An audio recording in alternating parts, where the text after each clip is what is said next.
get this going. Thank you for joining our first seminar series for the Northern Ontario Sport Fishing Centre. We do have a few participants registered, so I'll keep my eyes and let people in as they arrive. Today, we're really excited because Savana Theodore-Maraj is the Education Outreach Assistant at the IISD Experimental Lakes area, and she's here today to discuss the work of the Experimental Lakes area, climate change, and its effects on our Boreal region. So Savana, I'm going to turn it over to you. Awesome. Thank you so much. I think you guys can see this, so I'm going to close this here. But yeah, so my name's Savana. I'm the Education and Outreach Assistant for Experimental Lakes area, like she said, and I got this position. I'm a co-op student, so I'm a university student, and this is through the co-op program at the U of M. I'm in environmental studies, specializing in environmental education. So I've been working with the Experimental Lakes area since January, and so I do presentations, I help with the education program, just kind of developing content for them. And yeah, so today I'm going to talk about one of our most famous experiments, and then how climate change, the results or some of the findings that we have found from the research that we do there. So I'd like to begin this presentation by acknowledging that the IISD ELA head office is located on Treaty 1 traditional lands of the Anishinaabe, Cree, Ojibwe Cree, and Dakota and Dene peoples, and on the homeland of the Métis Nation. The IISD ELA Research Station is located in Treaty 3 traditional territory of the Anishinaabe Nation. We respect the treaties that were made on these territories, and we dedicate ourselves to move forward in partnership with Indigenous communities in a spirit of reconciliation and collaboration. So when we're located in Ontario, and so we have a lot of fresh water in Canada, and the world has fresh water. But what is fresh water? It is water that has low salt concentrations or has no salt concentrations. So we find fresh water in ice and glaciers, in the rain, lakes, rivers, ponds, and streams, and then in the ground. So there's lots of places that we find fresh water. So we know there's fresh water on Earth, and we know that there's a small percentage of fresh water on the Earth. So of all the water on the Earth, there's actually only 2.5% that is fresh water. So it's really not a lot of fresh water that we have to use. And of that 2.5%, only about 1% is accessible to us. So we really have even less than we think that we have. Just because some of it's contaminated, some of it isn't accessible, so we really only have a very small amount. So if we know that we only have a little bit of fresh water, why do we care? Like, why is fresh water important? Well, we need fresh water for drinking, right? To keep ourselves hydrated. Our body is mostly water, so we for sure need water for that. Fishing, we use it for a lot of industry, right? For seafood, they need water to live in, and we eat the fish. We also use it for cleaning, cooking, hygiene purposes, recreation. So lots of people like to go canoeing, kayaking, boating, swimming in the summers. And so we need it for that. Our crops need water, right? We can't use salt water on our crops. So agriculture is a huge industry that uses our fresh water. And of course, hydro. How we get our electricity, that's a big one. So we use all this fresh water, and we know we need fresh water, but us as humans, we are definitely impacting our fresh water systems. A couple ways we are doing this is we're overusing our water. So sometimes people will leave the tap running when they're brushing their teeth, especially with COVID right now with hand washing. It's important that we are really making sure we know how much water we're using, and with cleaning products as well, like everything goes down the drain. So we want to make sure that we're using our water wisely. We have something called agricultural fertilizer runoff. So this is when farmers, they will put fertilizer onto their crops, right, to help their crops grow. They put nutrients on there. But if a big storm comes, or if there's a ton of excess water, it causes these nutrients to run off the plants and run off the land, and they end up in our water systems. And too much nutrients can be a bad thing. Pollution, right? We know that there's lots of plastic pollution and garbage that ends up in our water systems, and of course the air. Wastewater floods. So our wastewater treatment plants or our sewer systems, sometimes they will get flooded, and then all that contaminated water ends up in the system, which isn't great. We have invasive species. So zebra mussels, this picture right here in the bottom right, are a big issue in Lake Winnipeg or in up here, because they will clog up the systems. They just kind of take over infrastructure, and they clog up things, and they can be pretty sharp actually. So a lot of invasive species are very harmful to our systems. We have drainage of wetlands. So our wetlands are really important. They are the kidneys of the ecosystem, so they filter out everything, and they kind of keep things healthy and maintained. But a lot of people will, or a lot of businesses or farmers will drain these wetlands because they think they can be using the space differently. And so then we lose that filtration system, which affects our water systems, because then they become more polluted. So we have some different types of pollution. So we have plastics and microplastics. Those are a huge topic right now. Microplastics, I actually didn't know this till this year, but they are in basically everything. It's not just the stuff that's plastic. Our clothes actually have microplastics in them. Those little fibers are microplastics. When you wash your clothes, they will come off, and they end up going into our water system. So there's a lot of things that we don't really think of that contaminate our water. We have fertilizers, right? Like I said before, nutrients that goes onto crops. An excess amount of those, it can be a bad thing. We have pesticides, animal waste, and pharmaceuticals from wastewater treatment plants. So pharmaceuticals, right? That's medication. When we take, our body only uses up a certain percentage of that medication, and the rest gets excreted from the body when we go to the washroom, and those go down to the wastewater treatment plant. But oftentimes our wastewater treatment plants aren't actually made to filter those out properly, so they don't get treated as they should, and they end up continuing down into the water system. We have other contaminants, so other things. So a little bit of background history. In the 1960s, there was a shift in the environmental movement. So people started to realize that they couldn't just do whatever they wanted to the environment, right? If you dump something, there is a consequence of what happens. And that was kind of started because of this woman right here, Rachel Carson. She released a book called Silent Spring. So the idea behind the book is that you would go out into the springtime and you wouldn't hear anything. All the birds would be gone, all the animals would be gone. Because humans had basically destroyed the planet. So she kind of helped to get that conversation going and spark that movement. And that's kind of where we were born. So we wanted to see how freshwater was being impacted, what can we do about it, and just kind of get that information out there for people. So what makes us unique is we are a research field station, and we conduct whole ecosystem experiments. So we are the only place in the whole world that is allowed to do this. So we get to do experiments on whole lakes, and we get to see the impacts of the whole ecosystem. Oftentimes we won't do experiments on the whole entire lake, just because sometimes there's certain things that we may not be able to change, or maybe like when we did our oil spill experiment, we wouldn't want to do that in a whole lake just because oil is very, very difficult to clean up. So we'll use these enclosures here, on this right side. They're called limno corrals. So it's basically just like a test tube in the water. Everything's still the same. It's just a smaller scale, which makes it easier to manage and to clean up. So I mentioned that we do ecosystem experiments, but what is an ecosystem? So an ecosystem is the interaction between living organisms and their physical environment. So it's just how everything's interacting, how the rocks interact with the water and the trees and the sun, everything, just kind of how everything works together. So we find lots of living things in lakes, right? Because ecosystems have biotic and abiotic things. So the kind of biotic things we find in lakes are fish, zooplankton, which are little free-floating animals, because zoo means animal and plankton means free-floating. So we have little free-floating animals.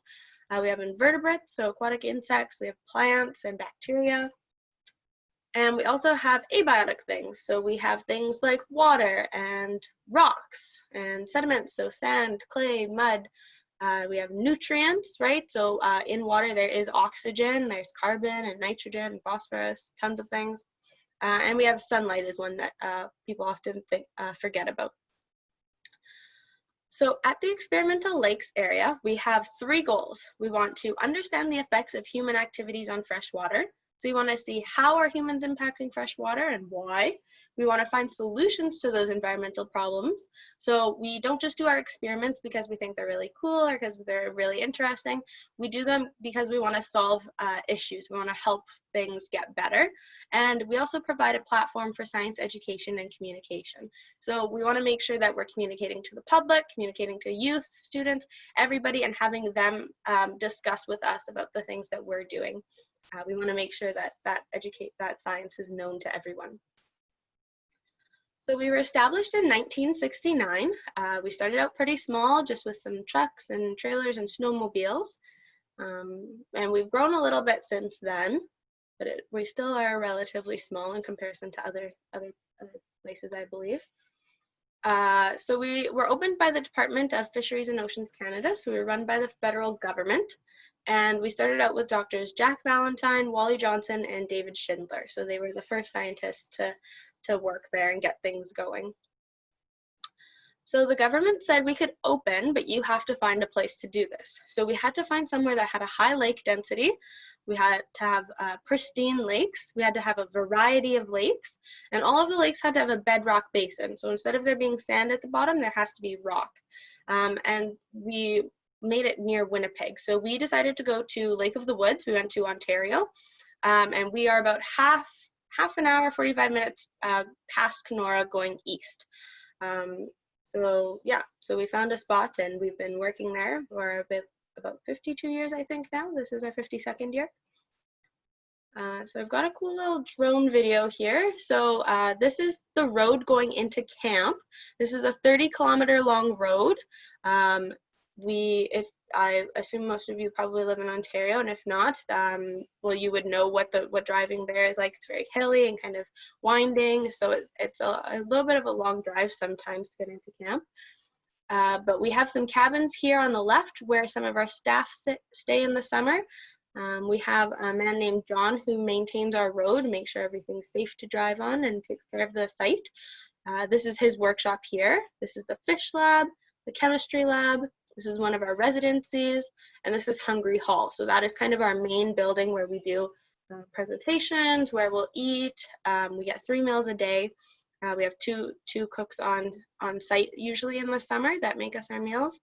And this is Lake 239 and Lake 240, and this is a little kind of like a land bridge almost, and this is where we have our sacred fire pit, where we'll do things. And we also have in the summers, it's not just all work out there. We actually do get some downtime. So they will do triathlons, they have beach volleyball.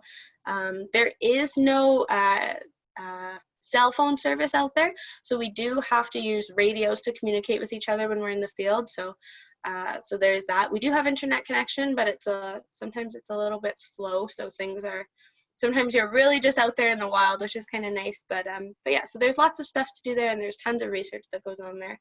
So it can be a very, very busy place in the summer. So this is a nice drone shot of the camp. So this is that camp here, and there's that road going into camp. This is a picture of Lake 239, like I mentioned before. So Lake 239 is one of our long-term ecological research lakes. So basically what that means is we don't do any experiments on it. It's strictly there for monitoring and as a comparison lake. So those kind of lakes are often where we'll get a lot of our like meteorological kind of data from, and some of our climate change data from. So it's just there to monitor, just as a comparison-based lake. So like I said, we're located in Lake of the Woods. So this is a picture of the lakes in the area. So in the area, there's 1,004 lakes. 58 of those lakes are ours. So these dark blue lakes that you can see, those are the ones that we have, that we're allowed to do research on. So this is that road going into camp, and this is camp here. So you can see that some of our lakes are pretty close together, and then there's lakes like this that are far out.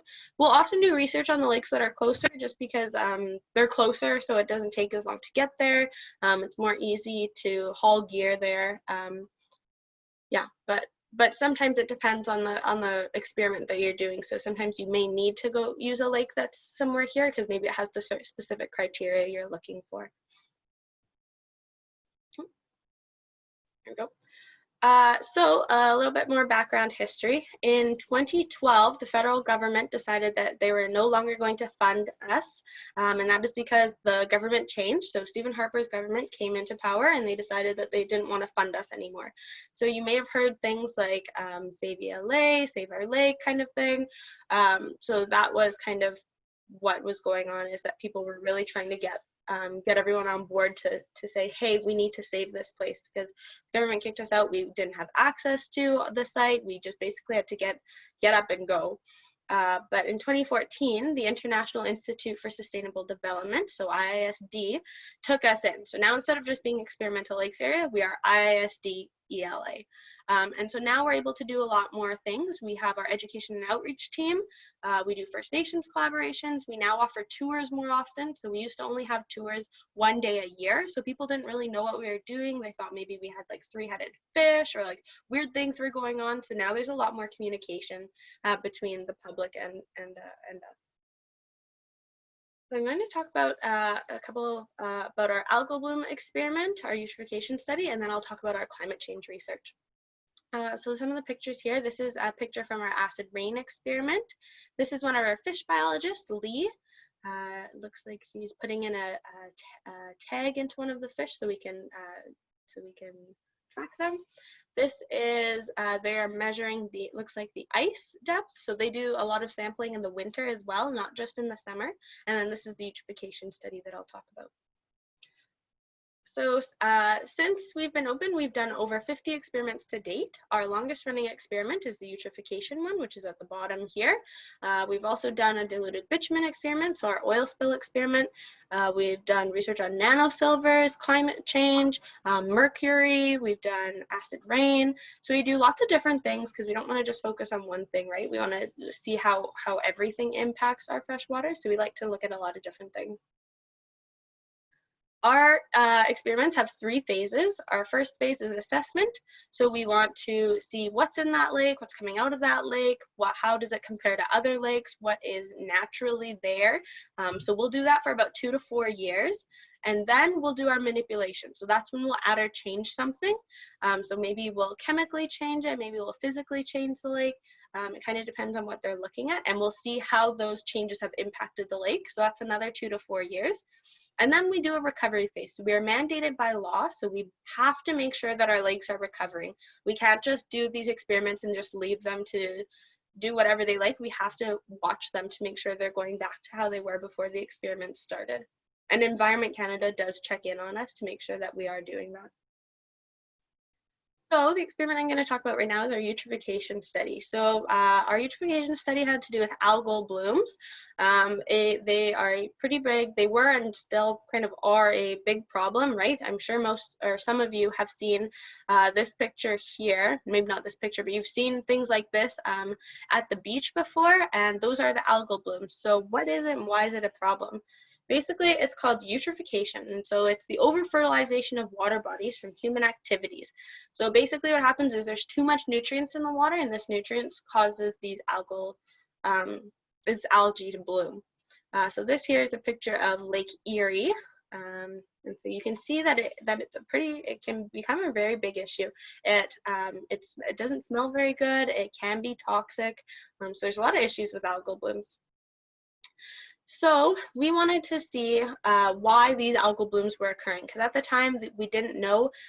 Industry and farmers thought it was nitrogen, you know, some people thought it was nitrogen, so that's where it comes from the farmers, where it comes running off the land. Some people thought it was phosphorus, which comes from detergent. So we did our experiment. We took a lake and we separated the lake with a curtain. So at the bottom there's sandbags to make sure nothing transfers over to each other. And so we put carbon and nitrogen on one side and carbon, nitrogen, and phosphorus on the other side. And we can see that the phosphorus is what caused our lake to turn this kind of pea soupy green. So when we did this experiment, we made sure that things actually resulted out of our findings. So what happens now is if you look at your laundry detergent, you can see that it will say either phosphate-free or no phosphate, and that is because of the experiment that ELA did. There's also regulations on fertilizers that can be applied to agricultural field, and there's limitations on phosphorus released by wastewater treatment plants. So it's really exciting to see that this kind of research changed policy, and it's just right here in Canada. So that's really great. And that's our most famous study that most people would know about. I'm going to talk a little bit about climate change now. So with climate change, there's always things happening. There's always things changing. So with the meteorological data that we have and other data that we have, we've noticed 5 things. We've noticed that our air is getting warmer, our lakes are getting less icy, our lakes are getting darker, our fish are squeezing into smaller habitats, and our fish are getting smaller. So our air is getting warmer. So we've noticed that the air temperature has risen, right? And this is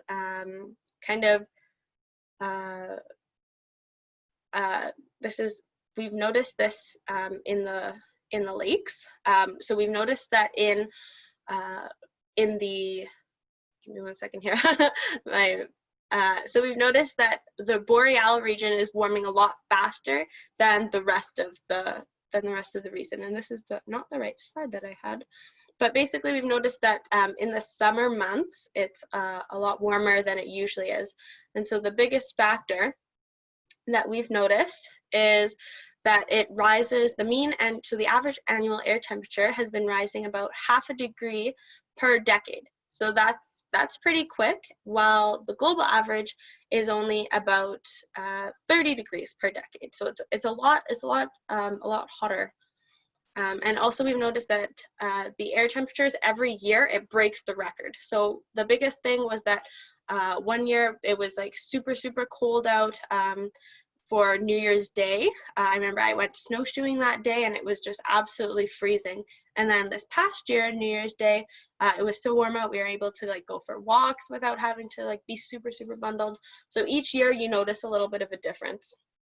And that's kind of what you're seeing here, is that slope upwards. So like I said, our it's the autumn and winter months that are warming faster than our summer months. So in our summer months, we haven't really noticed a change, but in the winter and autumn months, you can see that it's significantly different. And so why does this matter? Well, warmer air means a warmer lake temperature. And so temperature affects everything, right? So our chemical reactions in the lake are going to be different. Our organisms, so our fish and zooplanktons and plants that live in that water, their metabolic rates, they're going to need to eat more food to maintain their body size if it's warmer, right? So if you think of hot yoga, if you go to hot yoga, you're sweating lots, your body needs to work a lot harder to stay cool. And so that's like these plants that are going to be living in this warm water. Also, warm water can hold less oxygen. So if there's less oxygen, then our organisms don't have enough oxygen to breathe. So they're going to be stressed out. So we've also noticed our lakes are getting less icy. So there are more days, about 4 per decade, without ice on our lakes. So that is quite a lot. We've also predicted that there's going to be an increased ice-free season. So about 20 to 30 days less by 2070. And so why does this matter? Well, economically, right? So ice fishing, people that will need the ice to do ice fishing, they can't do that. Snowmobiling, right? There's no way to get across things if there's no ice, which affects our winter roads. So remote communities don't have that access if our ice is melting. So they're going to be more isolated. Also our fish. So some species will be okay, but a lot of cold water species are going to be forced to move deeper into the water column, which affects their spawning and feeding periods. So their whole cycle is going to be have to be altered due to this climate change. We've also noticed that our lakes are getting darker. So our lakes are getting darker, and this is because of increased precipitation. So there's large variation in precipitation each year, right? It can be very, very scattered, but we've noticed generally that it's increased more so in the summer. And generally there's been more of an increase in total annual precipitation. So basically there's more rain, and there's definitely more rain in the summer. And this is an issue, or this is this is noticeable because well, our climate projections predict that it's going to be wetter in eastern Canada.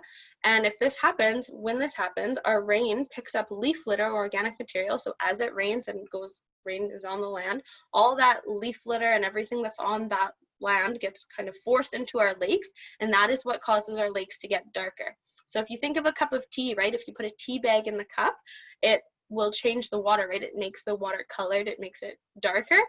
So that's basically what's happening to our lakes. And so why does this matter? Well, it matters because that means if it's darker, the sunlight or the heat can't go as deep into a lake, right? So it will be, it changes the temperature of the lake, so it'll be cooler at the surface, right? So usually it's nice and warm here, but if it's dark, that means that the sunlight can't get as deep as it usually would. So this affects where species can live. It affects photosynthesis, right? So our species that would feed on plants can't do that maybe as well because the photosynthesis is affected, and maybe they just don't like the temperature of the water. So this causes our plants to live shallower, so they can't go as deep, and that means less food for everyone. Also, fish are visual predators, so they need their light to see prey. So if there's less light for them, then it's going to be a lot harder for them to be able to eat. And we also think that maybe increased rain means more nutrients are getting into the lake, which means more algal blooms possibly. So there's a whole lot of factors that go into this.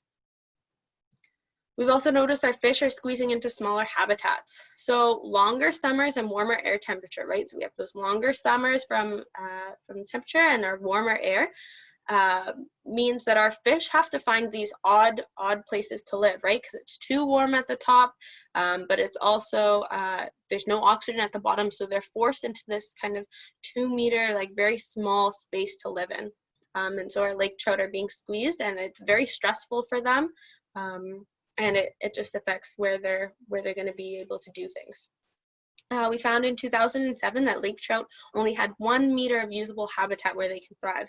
I don't know about you guys, but I definitely would not want 1 meter of habitat, so it's definitely a big impact on them.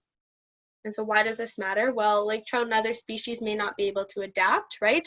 That is a very rapid change for them, and to be able to adapt that quickly just quite frankly isn't possible. And also the decomposition of algal blooms. So bacteria will, when these algal blooms die, they sink to the bottom, right, and bacteria eat these algal blooms. But bacteria use up oxygen. So if all the bacteria is using up all the oxygen at the bottom of the lake, the fish can't breathe down there. So they get very stressed out. We've also noticed our fish are getting smaller. So we've noticed that lake trout length, so if you look at this right side picture here, in 3 lakes over 40 years, we looked at 3 different lakes, and in every lake we noticed that the lake trout length was decreasing. So that's what you're seeing, is this downward slope in size. And why is this happening? It's because fish are stuck in unfavorable habitat, right? So there's no oxygen at the bottom, it's too warm at the surface, and so that means their behavior has to change. They have to forage in different places, they have to spawn in different places, so all these things are stressing them out. All these things are causing them to have to go into new territory where they're not used to it. So that ultimately affects the size of them. And so why does this matter? Well, fish are getting smaller. It means economically there's less money, right? People always want the big fish. That's kind of what pays the best. So if we're having smaller fish, that industry is going to take a big hit. And our sustainability of fisheries, right? The size of the fish does matter for sustainability. So smaller fish, it's really hard for them to sustain. So the last little bit, I'm just going to talk about how you can get involved. ELA, we do a lot of different things. So there's tons of ways for you to get in contact with us and to just kind of keep in the know, basically. So presentations, right? You attended the talk that we did today, which was really great. We often do lots of presentations. This year's a little bit different with COVID, but usually we do a lot of tours in the summer and a lot of different presentations to schools. So if that's something you're ever interested in having a presentation, whether it's just for a class or whether it's for maybe your work group or just something related or unrelated, just give us an email and we can definitely set something up. We have a high school course. So if you know of any high school students that are interested, we do a 2-week course. The first week, the students are out there with the researchers and scientists. They are getting to see the experiments they do, getting to see the type of equipment they use, and ask them tons of questions and just kind of be really involved with them. And then they go on a canoe trip for the weekend and they come back, and that second week they get to develop their own project and their own experiment with some help, but they get to really lead that thing. So it's a really great experience. We also have a university level field course. So it's similar to our high school course, but for university students. So this is a little bit more in depth. They get to kind of do a little bit more stuff, but it's the same idea that they get to do a lot of hands-on stuff. We did our first winter field course this past year. So they got to do a lot of winter sampling. They got to meet with a trapper and got to use a lot of different equipment.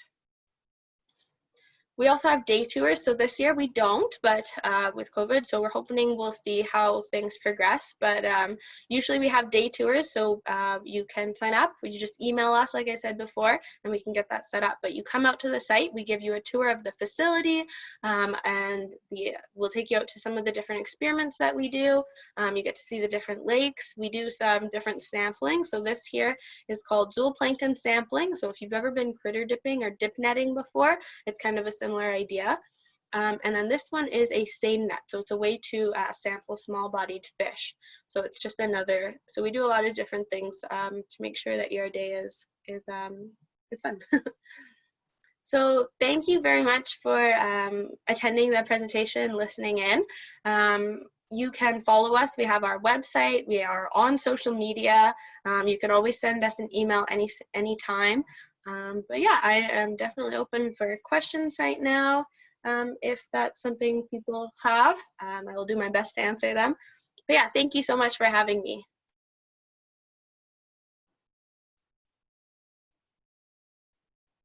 Thank you so much, Savannah, for joining us and for providing us with this really invaluable information. I'm going to see if I can unmute everybody. If there is any questions, just feel free to participants will have to unmute themselves. We'll give about a minute, and if there's no questions, then we will end. Are there any questions?